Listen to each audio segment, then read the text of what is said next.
97.5 degree Fahrenheit یا 37.5 degree centi grade تک رہتی ہے۔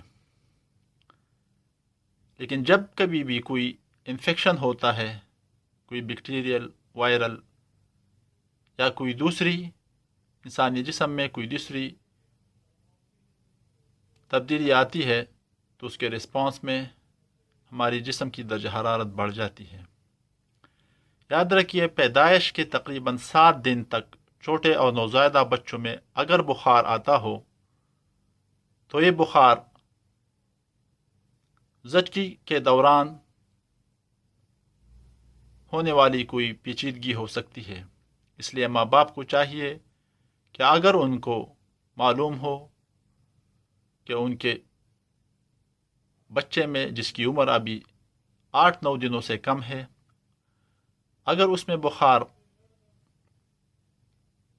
یا ٹمپریچر 38 ڈگری سینٹی گریڈ سے زیادہ یا 100.4 ڈگری فارنہائٹ سے زیادہ ہو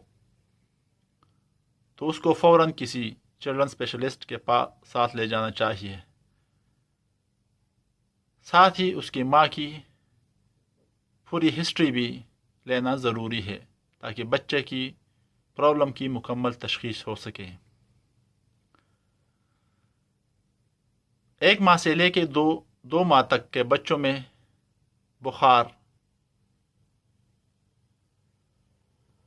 ماحول سے لگنے والے انفیکشن کی وجہ سے ہو سکتی ہے، جس کو ہم ہاسپٹل ایکوائرڈ یا کمیونٹی ایکوائرڈ انفیکشن بھی بولتے ہیں۔ ایسی صورت میں آپ لوگوں کو بچے میں پائی جانے والی دوسری علامتوں کو بھی دیکھنا ہے، جس میں ڈائریا یعنی دستوں کا آنا، کف، کھانسی، اریٹیبلٹی، خوراک کا نہ کھانا اور اس طرح کے دیگر علامات۔ آپ کا ڈاکٹر بچے کی مکمل تشخیص کے لیے اس کی مختلف قسم کے بلڈ ٹیسٹ کرے گا۔ ضروری ہوا تو کھانسی اور کف یا بلغم کے لیے کی تشخیص کے لیے ایکس رے بھی کر سکتا ہے، یا پیشاب کی نالی میں کوئی بھی انفیکشن معلوم کرنے کے لیے یورینالیسس کر سکتا ہے۔ ڈاکٹر اپنی پوری تشخیص کے بعد آپ کے بچے کو کوئی بھی اینٹی بائیوٹک پرسکرائب کرے گا۔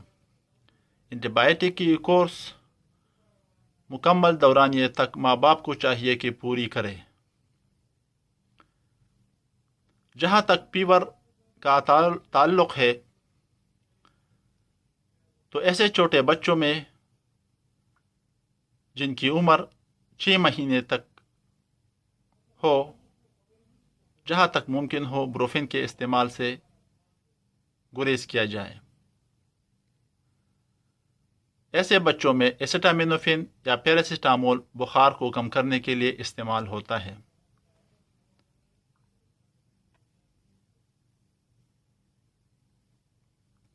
پیراسیٹامول کی ڈوزیج میں نے آپ لوگوں کو اسکرین پہ نظر آ رہی ہوگی۔ اس کے مطابق بچے کی وزن کے مطابق پیراسیٹامول دن میں آپ 4 مرتبہ دے سکتے ہیں۔ پیراسیٹامول یا بڑے بچوں میں آئبوپروفین دینے کے تقریباً 30 منٹ تک انتظار کرنا چاہیے۔ ایسے بچوں میں اگر بخار 30 منٹ تک نہیں اترتا تو ایک عمل ہوتا ہے جس کو کوڑ سپنج بھی کہتے ہیں۔ کوڑ سپنج اس کنڈیشن میں کرنی چاہیے اگر آپ کے بچے کی درجہ حرارت 104 ڈگری فارنہائٹ سے زیادہ ہو۔ اس کے لیے آپ کو برف والے پانی استعمال کرنے کی کوئی ضرورت نہیں۔ ایسا پانی استعمال کرے جس کی ٹمپریچر تقریباً 95 ڈگری فارنہائٹ یا 33 ڈگری سینٹی گریڈ ہو۔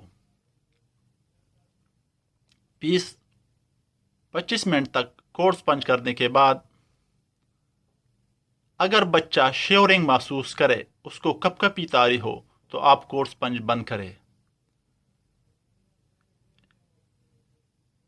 اس لیے ضروری ہے اگر بچہ، آپ لوگوں کو یہ نوٹ کرنا چاہیے، اگر آپ لوگوں کا بچہ کورس پڑھنے کے دوران زیادہ چلاتا ہو، چیختا ہو، تو دوبارہ کورس بند کرنے کی ضرورت نہیں۔ یہاں پر میں بتاتا چلوں کہ ہمارے ہاں یہ بہت بڑا المیہ ہے کہ بخار کی صورت میں جہاں چھوٹے بچوں کو کے جسم کو گرمی سے محفوظ کرنا ہو، وہاں پر ہم یہ سمجھتے ہیں کہ بچے کی ٹھنڈی ہو رہی ہے، لہٰذا ہم اس کو کپڑوں میں یا کمبل وغیرہ میں لپیٹ لیتے ہیں۔ ایسا کرنے سے بچے کے جسم کی درجہ حرارت یعنی بخار اور بھی بڑھ جاتی ہے۔